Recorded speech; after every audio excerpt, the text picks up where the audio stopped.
Special guest today on the show. We have Jim Miller going to be fighting Donald Cowboy Cerrone this Wednesday on Fox Sports 1, live from Atlantic City, New Jersey. Now, Jim, you are actually from Sparta, New Jersey, right? Mm-hmm. Yes. So how quickly did it get old, people running around Sparta yelling, "This is Sparta"? You know what? I really didn't experience it that much because once the movie came out, I was like out of high school, so you weren't dealing with people like that. So, and I don't really. I grew up in Sparta. I live near Sparta, but I don't live in it right now, actually. But your brother actually opened up a school there soon. So. Your brother Dan Miller also fights in the UFC. You guys should just go back to Sparta every once in a while and just go take over a park and just fight, and one of you should kick the other one and yell that as loud as you can. Just for the entertainment of the kids. That would be memorable. So both you and your opponent, Donald Cowboy Cerrone, are known for putting on basically fan favorite fights. I mean, you guys both have an amazing style. You're both very tenacious coming forward. How do you think you edge him in this fight? How do you think you're going to be able to beat him? I think my style of fighting matches up well against his. He's a very good striker, but he's a lot better when he's moving forward than when he's moving back. And I pressure guys, so I think that's going to give me some openings, and then I'm going to be able to exploit those openings. And my question here is, Donald Cerrone has a very underrated ground game. Everybody always talks about his kickboxing. Nobody ever talks about his ground game, yet he has the majority of his finishes by submission. You, on the other hand, everybody talks about your ground game. You have an amazing ground game. Do you want this fight to go to the ground, or do you want to stand up with him? I believe I have an advantage on the ground. It's not something that I like to really force, and kind of chase guys. And with knees, it's really tough to be shooting from the outside and stuff like that. So, I definitely wanted to go there. He does have a good ground game, and we're actually very similar in that a lot of our subs come off of hurting guys with strikes. It's one of those things that I have to be careful, but I do believe that I have an edge once we hit the mat. Now, with the lightweight division being so stacked and somewhat muddled right now, as Gilbert and Anthony are going to be on the Ultimate Fighter as coaches, do you feel this fight puts you in the next line for a title shot if you win this fight, or do you think there's still a couple more in there while we're waiting for that bout to happen? I think there's a couple more in there. That fight's a long ways off, and I'm not even totally confident it's going to happen. With the way that how inactive that Pettis has been, unfortunately. So, I've got more fights to get in, and I'm just looking to have a dominant performance on Wednesday night, and keep moving up the ladder. Now, if Pettis, like you said, he's been inactive, and in that fight, like you said, you don't know if that's going to happen or not. If that wasn't to happen, is there anybody else in your division that you have your sights on aside from Cerrone? Well, Khabib called out the winner of this fight, so I plan on winning, and that's a fight that that kid's on a roll, and I think it's a good matchup for me. So I'd love to take that one.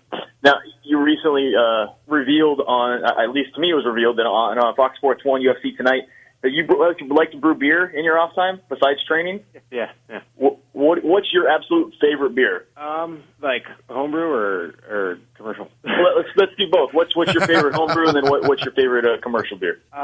We've made a Oktoberfest that was really, really good. That's probably my favorite. And commercially, I don't know. It all depends. I like it all. I like to try it all. So. What's the weirdest thing you've ever thrown in a homebrew? We really don't do that type of stuff. We like to brew good beer, and just drinkable good beer. There's that side of home brewing that's kind of like that extreme type stuff, and every now and then having a beer that's got peppers in it and stuff like that is okay. But I'd rather brew a decent amount of just regular beer that you can drink. I'm pretty sure if you let's just say, let's look into the future here. Like once you get that belt, the strap around your waist, when you win that belt, you come home and you throw your shorts into a brew and you brew it with the shorts in there. I'm pretty sure you could sell that for a lot of money. I'm just saying. I'm just throwing it out there. Just an idea. That's pretty gross.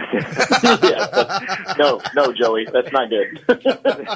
Have you seen some of the shorts that I've come out of fights with? There's a lot of DNA. There's a lot of DNA. Yeah. There's been quite a few that Look, man, I bought two bottles of the wedding brew for what was it Prince Harry who got married? Uh-huh. Bought two bottles of that, and I didn't understand the translation between dollars and pounds, and I paid over $100 for two bottles. I'm just saying, if you put your shorts in a brew, you could make some cash. Do you have some cool names for your beers? Do you come up with some clever names? You know, it's like Submission Ale or, you know.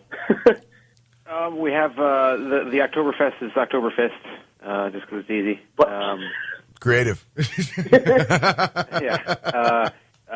I've got a Bad Moon Brown. You know, it came out to Bad Moon Rising for a while. Some of them are kind of silly. You know, it's a little puncher pale ale. It's just a really light pale ale that we do. Nice. Nothing really.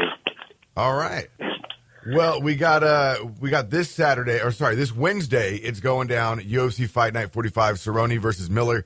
Watch it on Fox Sports 1 live from Atlantic City, New Jersey. It is for free, so you don't have to worry about paying the charge. Get your friends over. Have a good time.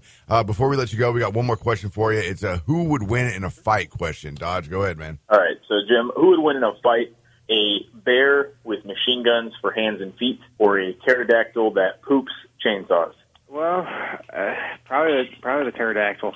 You know, I've almost been hit by some bird crap, so circle and drop those chainsaws. I think he'd win. It's weird. I've never been crapped on in my entire life, but a friend of mine's been crapped on like 3 or 4 times. He's got a target on him. My wife got it. Oh, man. We're in Atlantic City. She got it, That could be a relationship killer right there, dude. Right on, Jim. Best of luck this Wednesday going up against Donald Cerrone, and thank you very much for your time this morning. No problem. Thank you, guys.